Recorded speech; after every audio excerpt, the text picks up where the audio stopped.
Oh, mga didilis, nandito na naman ako at yung nasa likod ko, nakikita nyo ba yan? Ha? Nababasa nyo ba yan? Ha? At naiintindihan nyo? Kung hindi nyo naiintindihan yan, pues, pare-pareho tayo. Hindi ko rin naiintindihan kung anong nakasulat dyan. Kaya ang ginawa ko, nag-research ako, mga hinayupa kayo, no? At yun nga, ito ay sulat galing sa sa Czech Republic, no? At ang laman nito ito rin pala yung the same letter na nakuha ng Rappler, no? So, prior sa pagbabanggit ni Tito Bongbong na nahuli na si Saldico, eto na nga, nakakuha ang Rappler ng kopyang ito. O makinig kayo at ayon sa Rappler, ang laman nito kino-confirm ng Police Department ng Czech Republic na na nahuli na nga itong si Saldiño. So ito ay salungat sa mga pinapakalat ni Maharlo Kapokpok at ni Binibini Baklang Hari kasama yung ilang mga didilis, no?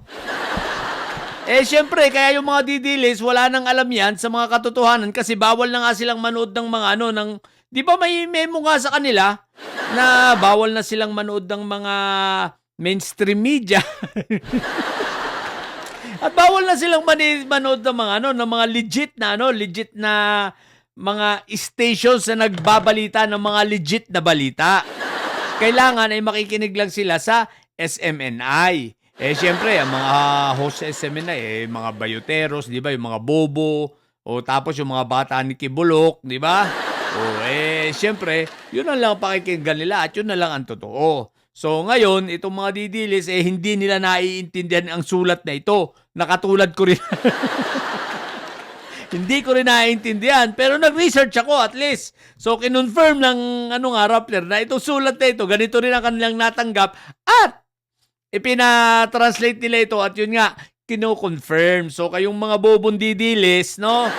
Kumpirmado na si Saldiño ay nandun, nahuli, sasabihin nyo naman, kinakabahan na talaga kayo.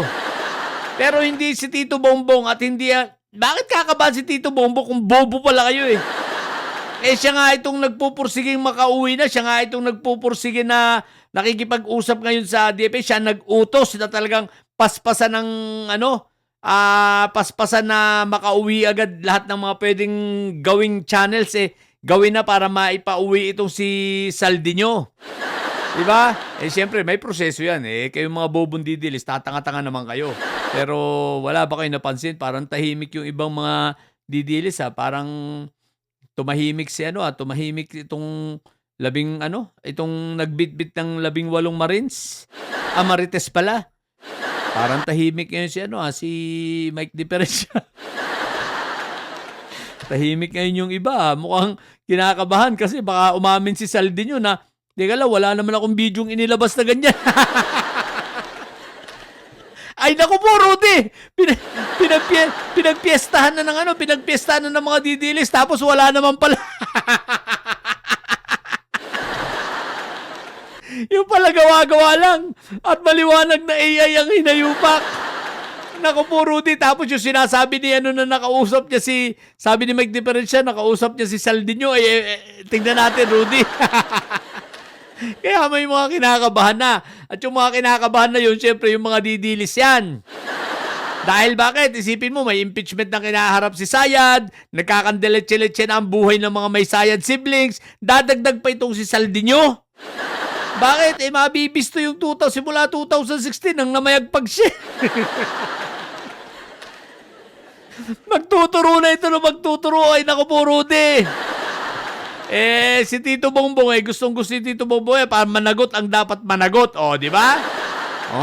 Kaya kayong mga bobong didilis, wag kasi kayong nakikinig sa wag na kayong nakikinig sa mainstream media tsaka sa mga legit na mga news agencies, no?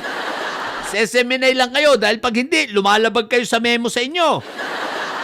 Gusto nyo ba, di ba, ang bilin din sa inyo pati kung kinakailangan, awayin ninyo pati kamag-anak nyo. Kultong-kulto. Ay, nako. Yun lang. Yan ha. Intindihin nyo ninyo mabuti yan ha. Nanyo. Sa mga bubundidilis at may saya dyan ha. Ang tatay nyo talaga lehitimong preso. Ang BP nyo ay bobo. May mayor pa kayo, Barbie. Matiligay mga bobo at may sayat sapagkat ang may sayat ay laging high blood. Mayor nyo, Barbie. Bye.